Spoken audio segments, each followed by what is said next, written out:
Imagine waking up one day in a perfectly warm bed.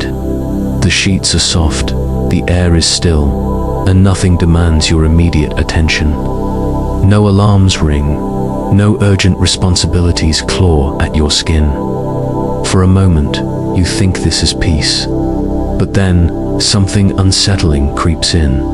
The realization that this comfort, this stillness, has quietly become your prison. Because comfort is seductive.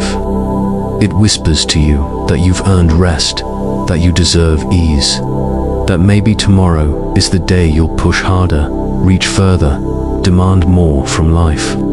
Yet, tomorrow comes and tomorrow goes, and still you find yourself wrapped in the same cocoon. Warm but stagnant, alive but barely living. Isn't it strange? Humanity was born in chaos hunters, chasing prey across frozen landscapes. Mothers raising children under threat of starvation. Fathers carving tools from stone with bleeding hands. Survival required discomfort, danger, and relentless effort. And yet, here you are, surrounded by everything they fought for. Food delivered to your door. Entertainment streamed in endless loops. A climate-controlled existence where you rarely feel too hot, too cold, too hungry, or too bored. So, ask yourself, if struggle created greatness, what does endless comfort create? There's a paradox here that gnaws at the edges of your thoughts. We claim to desire success, greatness, fulfillment. But how often do we willingly surrender to the easy option, the snooze button instead of sunrise, the fast food instead of cooking, the scrolling instead of studying, the mediocrity instead of mastery? It doesn't happen in a dramatic collapse. It's quieter than that. Comfort destroys ambition, not in one sweeping blow, but drip by drip, moment by moment, until the fire inside you burns down to embers you hardly notice. What if the very thing you cling to as safety, the padded walls of your daily eases, the exact thing suffocating the potential you were born with? Sit with that for a moment. You see, people imagine destruction as something violent, sudden, undeniable. A storm tearing down a house, a fire consuming a forest, a war ending millions of lives. But comfort is a subtler assassin. It doesn't attack head-on, it seduces. It slowly rewires your nervous system to prefer the predictable over the possible, the ordinary over the extraordinary. And the scariest part, you don't even notice it happening. You believe you're fine. You convince yourself that you're just resting, just waiting for the right time, just choosing balance. But underneath that rationalization lies decay, the slow corrosion of hunger, ambition, drive. Have you ever felt that haunting emptiness after a day of doing nothing? Not the bliss of rest after hard work, but the hollowness of indulgence after wasting hours? That emptiness isn't laziness. It's the echo of ambition suffocating in silence, the ghost of the person you might have been, whispering that you were drifting further away from them. So here is the great question, the uncomfortable question. What if the greatest danger to your life is not failure, not rejection, not even death, but comfort? Think about it. Failure sharpens you. Rejection teaches you. Pain strengthens you. But comfort teaches you nothing. It demands nothing. It leaves you unchanged, stagnant, and slowly eroded by time. You might think, but isn't comfort the reward for hard work? Isn't it the goal? That's the illusion. Comfort feels like a prize, but it is a prize with no substance, like biting into fruit that looks ripe, only to find it hollow. Because the moment you settle inside it, it begins to strip away the very qualities that earned you that reward in the first place. Consider this. Lions raised in captivity forget how to hunt. They're fed every day, safe behind glass walls, protected from predators. But if you release them into the wild, they would starve. Why? because safety erased their instinct and comfort erased their edge. Is that not happening to us? Hasn't society built us golden cages filled with dopamine, distractions, instant gratification, and endless convenience? And if so, what is it erasing in you? Are you truly living or merely existing in padded stillness? There is something within you, a buried potential, an untapped fire that cannot survive long in comfort. And if you don't awaken it, if you don't confront this slow suffocation, then one day you may look back and realize you traded greatness for ease, ambition for pleasure, purpose for safety. The truth is uncomfortable, but perhaps that is the point. Because only by confronting this paradox, this silent destruction of ambition through comfort, can you begin to see the deeper layers of the trap you are in. And once you see it clearly, you can never unsee it. This is the hidden problem and its psychological, philosophical roots. Second section. The human mind is not wired for endless comfort. Deep within you, there is something older than civilization itself, primal code, a restless energy that only awakens when challenged. Yet in the modern world, you are starved not of food or shelter, but of struggle. And it is this absence of struggle that quietly starves your spirit. Carl Jung once wrote that man needs difficulties. They are necessary for health. He wasn't romanticizing suffering, he was describing a psychological truth. Without resistance, your psyche begins to turn against itself. Just as muscles atrophy without use, ambition withers without challenge. When everything becomes too easy, life loses its sharpness, and you begin to slip into a dull, dreamlike state. But why? Why does comfort corrode ambition so effectively? Because ambition is born in contrast. It emerges when the present is not enough, when you see a gap between who you are and who you could be. The fire to close that gap, to leap from insufficiency to greatness, that is ambition. But if life makes you comfortable enough, that tension begins to dissolve. You no longer ache to change, because nothing in your environment forces you to. This is the hidden cruelty of comfort. It doesn't just weaken you physically, it manipulates your psychology at its roots. Arthur Schopenhauer described human life as a pendulum swinging between pain and boredom. Pain drives us forward, boredom reminds us of emptiness, and between the two lies movement, striving, growth. But in a world engineered to eliminate pain and drown boredom with stimulation, what remains? Numbness, a life without edges, a pendulum that has stopped swinging altogether. Think about how technology amplifies this. You feel a flicker of discomfort, loneliness, restlessness. Hung around instantly, there's a solution, a notification, a snack, a stream of digital distraction. The discomfort never lasts long enough to mature into ambition. You escape it before it transforms into fuel. In doing so, you amputate your own growth before it can even begin. Nietzsche warned of this when he spoke of the last man, a vision of humanity reduced to creatures who seek only comfort, safety, and pleasure. The last man does not strive for greatness, does not risk, does not burn with ambition. He yawns at challenge, blinks at danger, and retreats into ease. To him, the greatest sin is discomfort, and so he lives small, shallow, forgettable. Do you see how eerily close we are to Nietzsche's prophecy?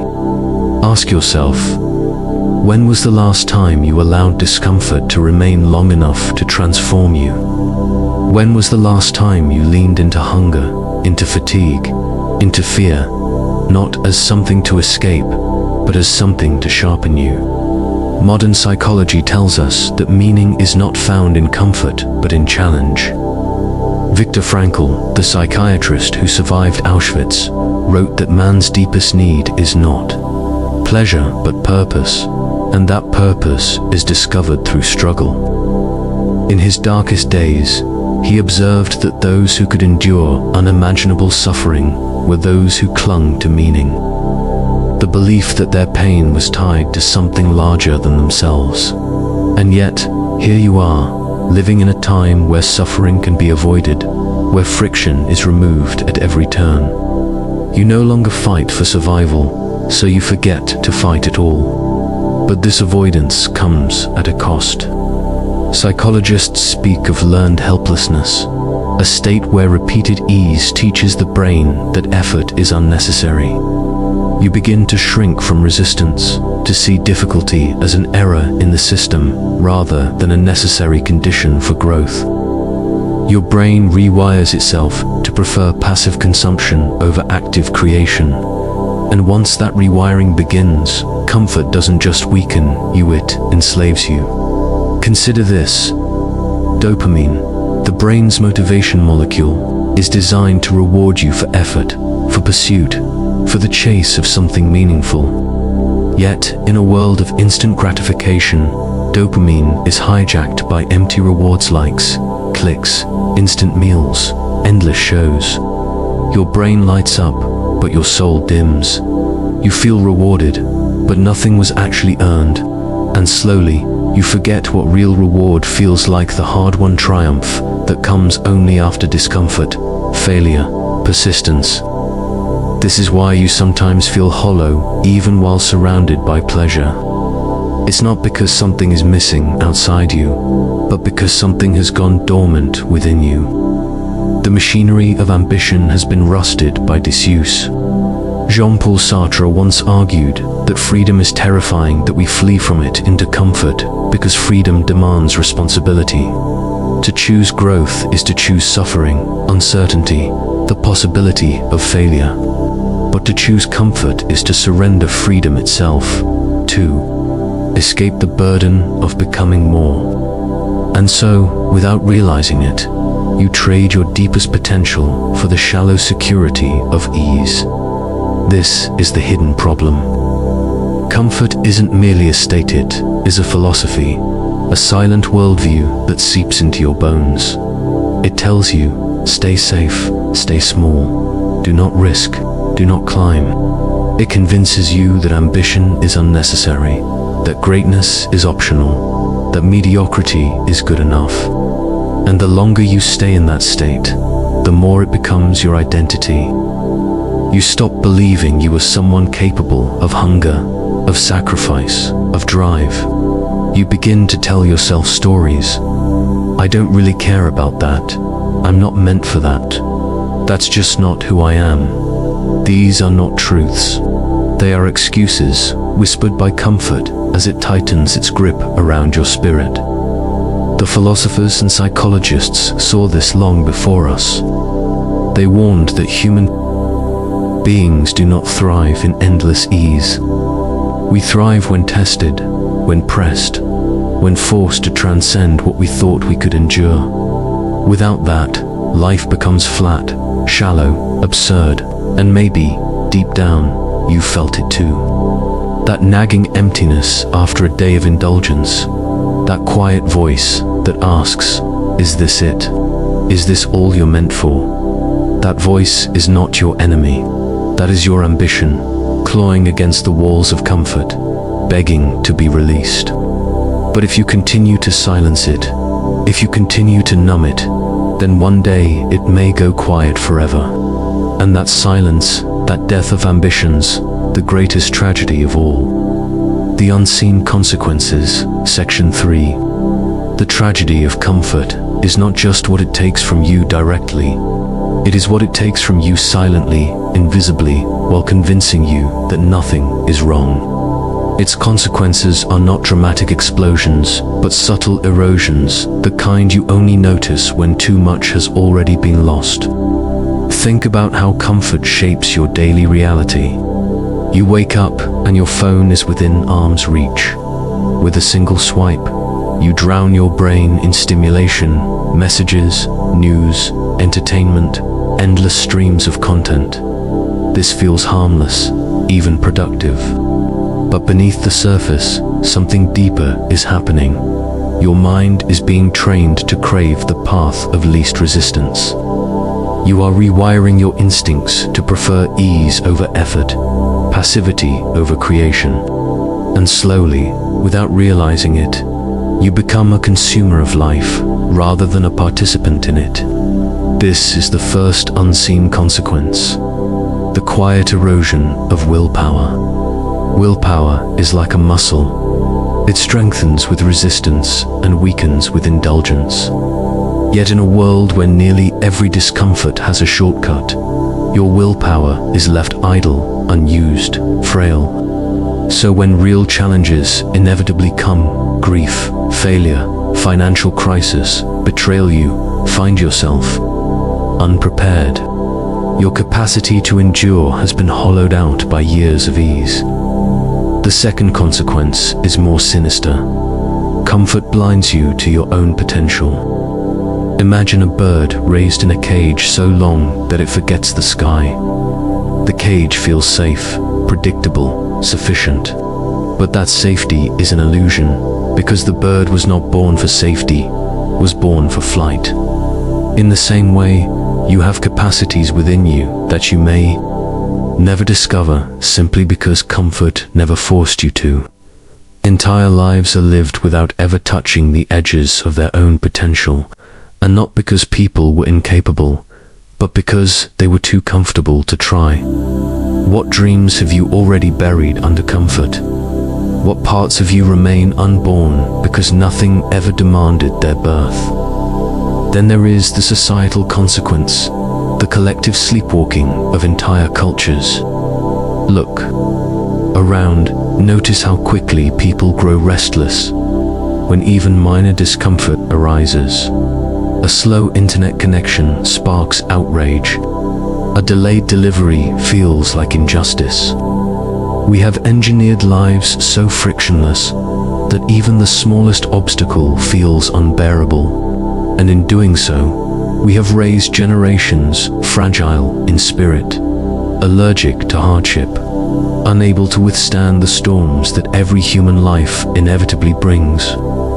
Do you see the danger? When a culture worships comfort, it breeds not resilience, but fragility, not greatness, but mediocrity, not strength, but dependence. And the irony is sharp. In trying to eliminate discomfort, we have made ourselves weaker in facing it. Neuroscience gives us another perspective. Studies on the brain's hedonic treadmill reveal that humans quickly adapt to pleasure. What once felt extraordinary becomes ordinary. The new phone, the new car, the new job will lose their shine after a while. Comfort, instead of satisfying you, escalates your craving. You begin to need more to feel the same. Yet, paradoxically, your tolerance for discomfort shrinks at the same time. The more you indulge, the less you can endure. It's a vicious cycle. Greater comfort, lesser resilience, deeper dissatisfaction. And then comes the most dangerous consequence of all, the quiet theft of meaning. Because meaning is never found in ease. Meaning is forged in the fires of difficulty, in the pursuit of something larger than yourself. When life becomes too comfortable, the hunger for meaning begins to ache. You may not even recognize it at first. You just feel restless, unfulfilled, inexplicably empty. You chase distractions, you consume more, you numb yourself with busyness or entertainment. But beneath it all lies the same truth. Comfort has stripped your life of depth. This emptiness is what so many describe when they say they feel lost or stuck. They are not lost geographically, they are lost spiritually, because comfort has robbed them of the map that only struggle provides. Sociologists have warned of this as well. Aldous Huxley, in Brave New World, envisioned a society pacified not by tyranny but by pleasure. People enslaved not by force, but by indulgence, numbed by entertainment, engineered happiness, and the avoidance of pain. It was not chains that kept them bound, but comfort itself. that prophecy feels less like fiction and more like a mirror. Do you recognize yourself in it? Perhaps you tell yourself you are content, that you don't need more, don't desire more, that you are fine just as you are. But sometimes, when the night is quiet and no distractions remain, a voice stirs within you, a voice that whispers of a life unlived, of ambitions abandoned, of greatness sacrificed for ease.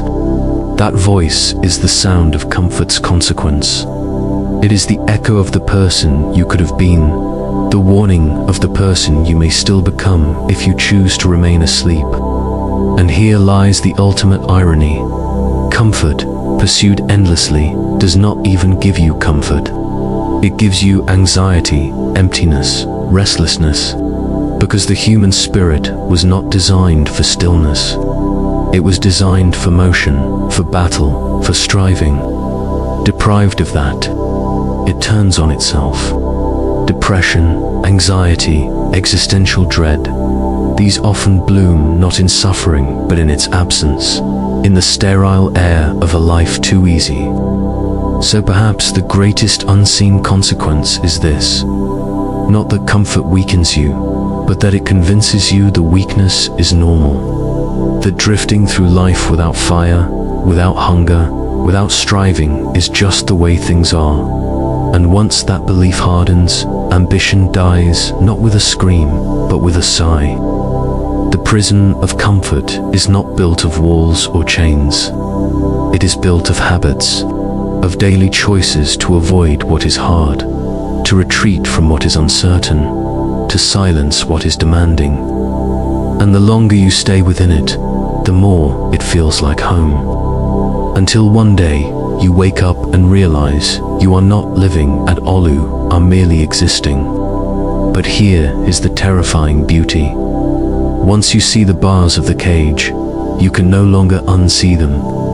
Awareness itself is a crack in the prison walls. And through that crack shines the possibility of rebellion, the possibility of breaking free.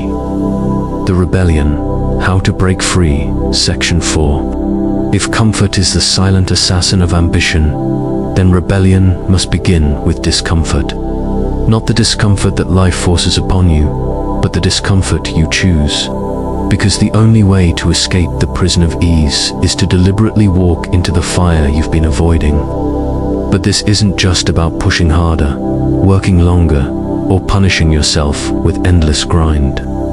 No, the rebellion is subtler, deeper. It begins in the mind. In the stories you tell yourself about what comfort means, what struggle means, and what you are capable of enduring.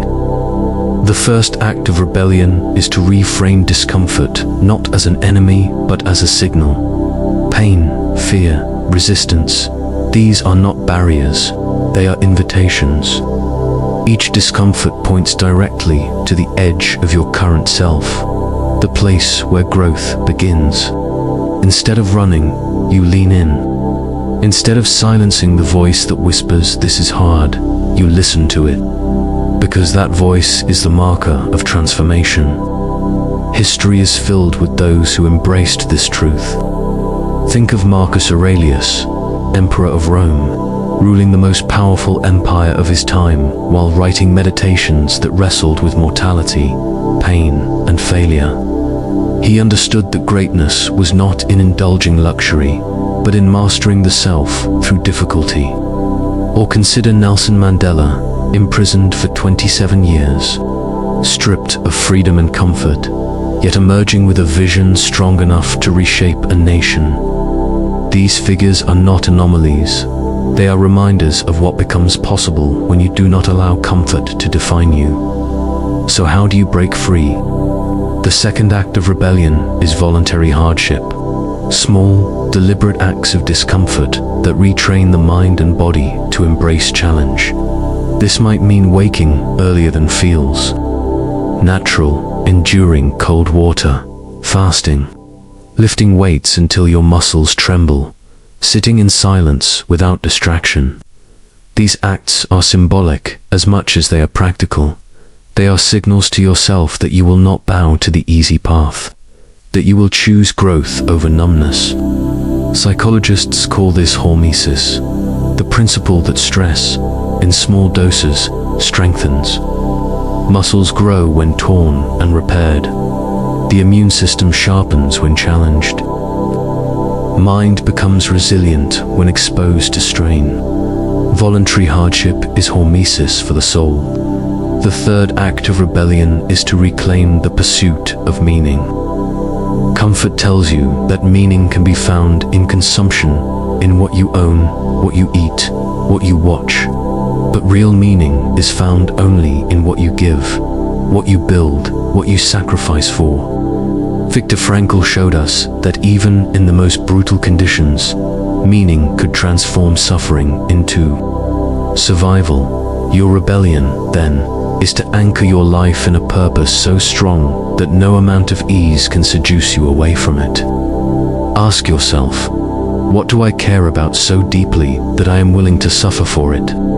If the answer feels distant, that is not failure, that is the beginning. Because the search for that purpose, the pursuit of that question, is itself the fire that comfort has tried to extinguish. The fourth act of rebellion is to confront fear directly.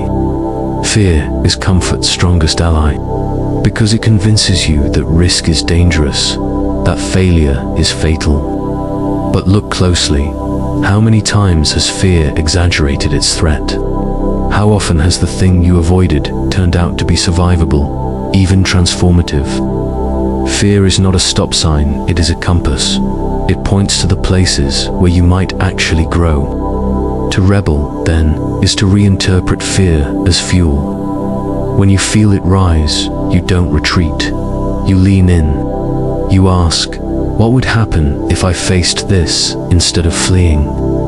And finally, the most radical act of rebellion is to live consciously. Comfort thrives in autopilot when you drift, scroll, consume without thinking. To break free, you must cultivate awareness. Notice the moments when you reach for ease. Notice the instant your mind whispers, not today, not now, maybe later. These are the forked paths where ambition is either fed or strangled. Rebellion means choosing deliberately, again and again, the path that stretches you, even when every instinct cries for relief. You will not be perfect. You will falter. You will sometimes choose comfort. But rebellion is not about perfection, it is about awakening. Each time you choose discomfort deliberately, you weaken the chains. Each time you choose growth over ease, you reclaim a piece of your ambition. And something remarkable happens when you live this way. The very things that once felt unbearable begin to feel alive.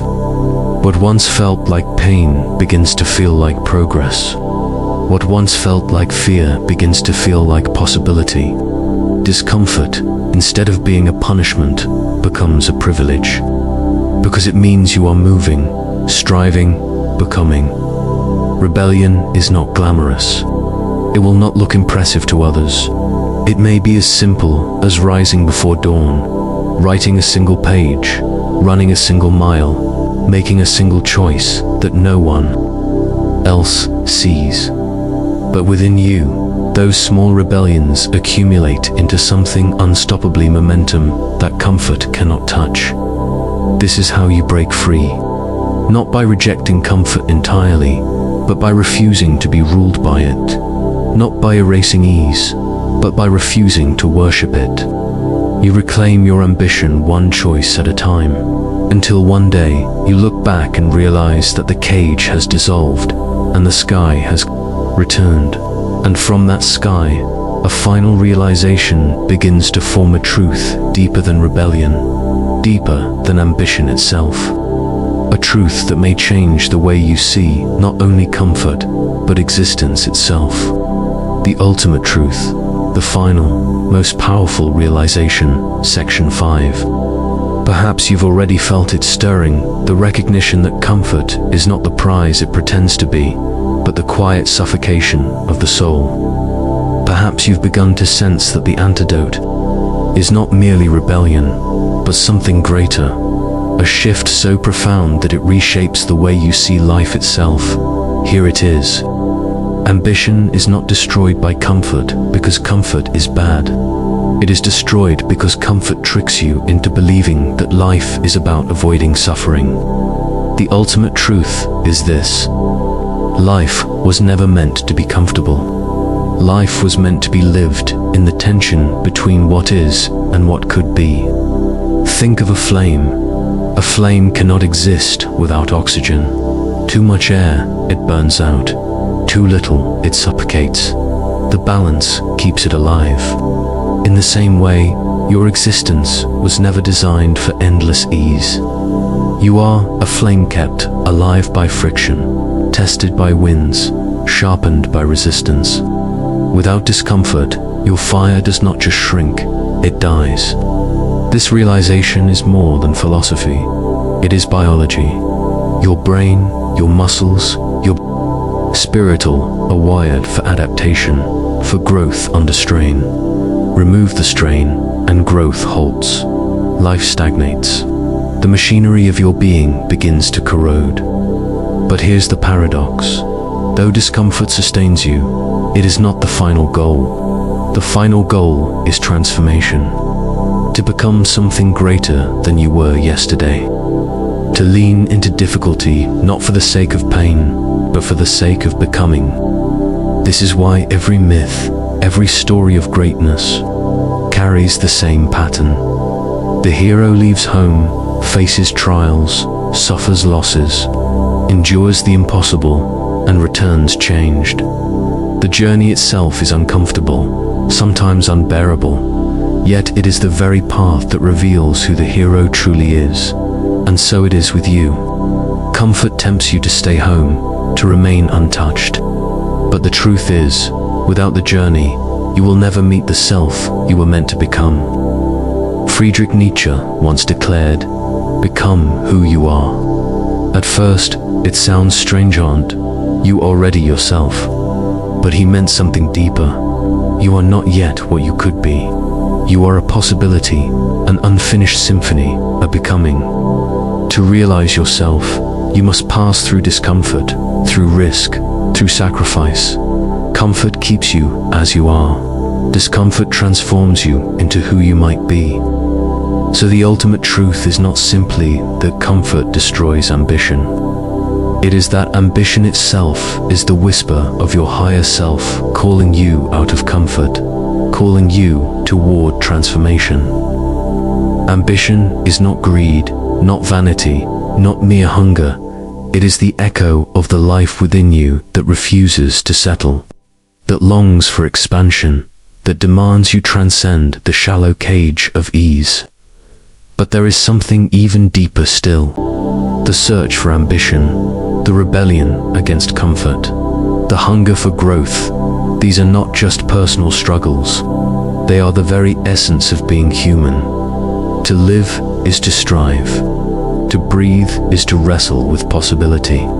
To love, to build, to dream are forms of discomfort embraced for the sake of meaning.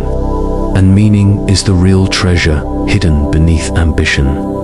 Not success, not achievement. Meaning, because when you suffer for something greater than yourself, you transcend the fear of discomfort altogether. Discomfort becomes holy. Pain becomes sacred. Struggle becomes the path, not the obstacle. This is why Viktor Frankl wrote that those who have a why to live can bear almost any how. He had seen with his own eyes that those who surrendered to comfort, who tried to escape pain at all costs, withered away. But those who found purpose even in horror found a power that no suffering could extinguish. So ask yourself now, what is your why? Because without it, you will always retreat to comfort. But with it, you will endure storms, face fear, embrace hardship not as punishment, but as the very means of becoming. And here is the final paradox, the ultimate revelation. The very thing you have been running from, discomfort is not your enemy. It is your greatest ally. It is the sculptor of your character. the guardian of your ambition, the midwife of your becoming. Without it, you drift. With it, you awaken. Comfort whispers, rest, stay, settle. Discomfort whispers, rise, move, grow. And between those two voices, your destiny is decided. Imagine, for a moment, standing at the end of your life. You look back, not at the moments of ease, not at the times you felt safe, but at the battles you fought, the risks you took, the mountains you climbed. Those moments will burn brightest in your memory, because they were the moments you were most alive. So what will you choose? A life wrapped in comfort, slowly suffocating, forgotten even by yourself? Or a life lived in the fire, uncomfortable, risky, demanding, but unforgettable, meaningful, alive? The truth is not that comfort must be rejected entirely. It is that comfort must be earned and never worshipped. Rest should be the pause between battles, not the purpose of life. Ease should be the recovery after striving, not the substitute for living. Because in the end, ambition is not about reaching some final destination. It is about becoming someone who refuses to waste their one brief life in the haze of ease. So let me leave you with this. Comfort will always call to you. It will always offer its soft bed, its gentle distractions, its empty pleasures. But your soul will always hunger for more. And only you can decide which voice you will follow. Choose discomfort. Choose growth. Choose meaning. Because comfort may keep you alive, but only discomfort will make you truly live.